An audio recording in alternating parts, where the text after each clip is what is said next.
나는 밀레니얼 세대다. 그리고 내가 정한 한 달 용돈은 7만원이다. 오늘은 내가 절약왕이 된 이유, 파이어족이 돼가는 과정에 대한 이야기다. 먼저 파이어족을 설명하면 경제흑자를 통해 조기 은퇴를 한 사람을 뜻한다. 미국에서 바람이 부는 파이어족 운동은 흔히 언론에서 이렇게 설명한다. 고소득층이 소득의 70%를 극단적으로 절약해 100만 달러를 모아 늦어도 40대 초반에 은퇴한다. 언론의 설명만 듣자면 고소득층이 아닌 평범한 월급을 받는 사람은 파이어가 불가능하다고 생각한다. 단순히 계산해봐도 그렇다. 한 달에 500만원을 버는 3인 가구가 있다. 그들의 한 달 생활비는 200만원이고 인센티브를 포함해 1년에 4천만원을 모았다 치자 10년을 모아야 4억이다. 25년을 모아야 10억원이다. 하지만 절약을 통해 종잣돈을 모은 후 적절한 투자를 한다면 고소득이 아니라도 파이어가 가능하다고 생각한다. 이제 내가 파이어족을 꿈꾸게 된 에피소드를 들려주겠다. 선생님들과 주변 어른들에게 익히 들었다. 공부 잘해서 좋은 대학에 들어가라. 취업 준비 잘해서 좋은 회사에 들어가라. 그러면 잘 먹고 잘 살 수 있다. 그렇게 입사 후 1, 2년차 때까지는 당연히 잘 먹고 잘 살 줄 알았다. 그런데 결혼을 준비하며 미래에 대한 경제 시뮬레이션을 돌려봤다. 내가 그동안 꿈꿨던 미래는 허상에 불과했고 오랫동안 믿었던 신념은 한낱 가루가 되어 공중에 흩어졌다. 1년에 2천만원을 모은다고 해도 10년이면 2억이고 30년이면 6억이었다. 30년 동안 일해야 겨우 아파트 한 채를 마련하게 된다. 그리고 은퇴 후 남은 건 아파트 한 채가 전부라는 계산식이 도출되었다. 운이 좋게 회사에서 정년까지 다니고 특별한 이벤트가 없이 스무스하게 인생을 살아야 잘해봤자 서민으로 사는 것이었다. 만약 뭐라도 하나 삐끗하면 깜깜한 어둠 속으로 추락하는 거였다.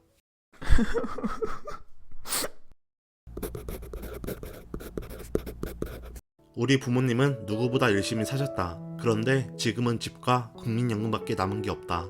그리고 이 이야기는 우리 부모님뿐만 아니라 대다수 부모님의 이야기다. 그나마 이 정도 형편이면 나은 거지 그렇지 못한 경우에는 노후 파산을 하기도 한다. 그들은 청춘을 바쳐 누구보다 열심히 일했지만 그들의 노후는 불안하다. 그렇다고 그분들이 흥청망청 돈을 썼을까? 적어도 우리 부모님은 아니다. 그럼 그분들은 열심히 살았지만 왜 풍족한 노후가 보장되지 않은 걸까? 자녀 사교육비에 큰 지출을 해서 그럴까? 일부 그런 면도 있겠지만 교육비만으로 이런 결과가 발생했다고 생각하지 않는다. 얼마 전 카톡으로 국민연금 예상 수령액을 안내받았다. 여기에 나온 금액대로라면 썩 나쁘지는 않다. 하지만 이 숫자에는 사회 구조적인 요인은 반영하지 않았다. 2025년이 되면 초고령화 사회가 된다. 인구 중 20%가 65세인 사회, 이제 4년 남았다. 앞으로 저출산 트렌드와 의료기술 발달로 고령 비율은 더 높아질 것이다. 노인 인구는 늘어나지만 생산 인구는 줄어든다. 즉, 국민연금 고갈 이야기가 말뿐만 아니라 현실이 될 수도 있다고 생각한다. 따라서 나는 사람들이 노후 보장으로 생각하는 국민연금은 없다고 생각하기로 했다. 그리고 미래와 마주하니 답답할 지경이었다.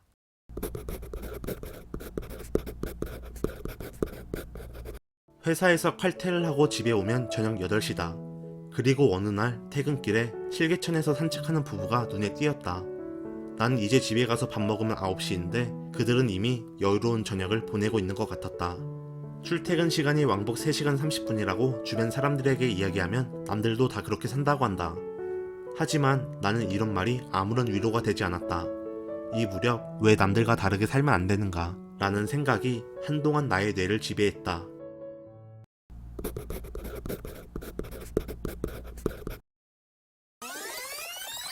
19살 때로 돌아가 보겠다. 나는 수능을 본 후 재수를 하고 싶었다. 그 당시 나는 재수에 갈망했다. 재수 비용이 보태고자 수능이 끝나자마자 주 5일 편의점 야간 알바를 했다. 하지만 내가 모은 금액은 2,300만원에 불과했고 결국 경제적인 이유로 재수를 하지 못했다. 반면 주변에는 반대의 상황이 있었다. 친구는 재수를 하기 싫어했지만 부모님의 성화에 못 이겨 재수학원에 등록했다. 나는 그저 부러울 따름이었다. 아마 이때부터 알았던 것 같다. 돈에 의해 많은 것이 결정된다는 것을. 지금까지 내가 파이어족이 되기로 결심한 5가지 에피소드를 이야기했다. 이제 내가 생각하는 파이어족에 대해서 조금 더 이야기해보겠다. 우리의 인생은 한 번뿐이다. 다큐멘터리 트렌드로드 뉴욕 임파서블에 밀레니얼 세대에 대한 이야기가 나온다. 파이어족, 욜로, 식물 애호가 등 다양한 사람들이 출연한다. 즉, 밀레니얼 세대는 각각 개성이 있다. 다만 그들의 공통점은 인생은 한 번뿐이니까 하고 싶은 거 하며 살자. 욜로족은 현재를 위해, 파이어족은 미래를 위해 살 뿐이다. 파이어족이 되고 싶은 나는 내 인생을 주도적으로 살고 싶을 뿐이다. 파이어족이라면 조기 은퇴를 하고 휴양지에서 칵테일을 마시며 평생 논다고 생각하면 착각이다.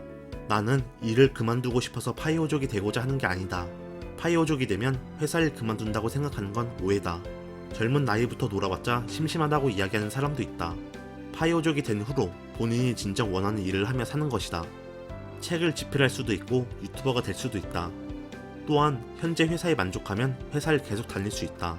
휴양지에서 유유자적 시간을 보내는 것도 회사를 때려치는 것도 아닌데 왜 파이어족이 되려는지 궁금한가? 나의 의지대로 나의 시간을 관리하고 싶다. 한 번뿐인 내 인생, 내가 책임지기 위해 파이어족이 되는 것이다. 무엇보다 생존을 위해 타인에게 대여한 시간 대신 가족들과 더 많은 경험을 함께하고 싶다. 또한 그들이 진정 갈망하는 게 있다면 부족함 없이 정신적으로나 경제적으로 서포트를 해주고 싶다. 그러기 위해서는 일정 수준의 돈이 필요할 뿐이다.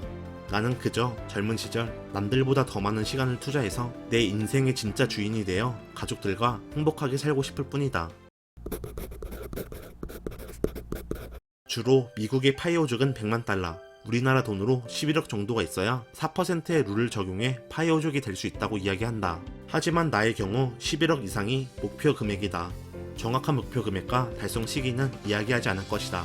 공표의 힘을 고려해서 이야기해볼까 했지만 어차피 90% 이상의 사람들은 허무맹랑한 이야기라고 생각할 것이다. 에너지 뱀파이어에게 나의 열정과 의지를 뺏기느니 일기장에 적어놓고 목표를 다지는 편이 낫다고 생각한다.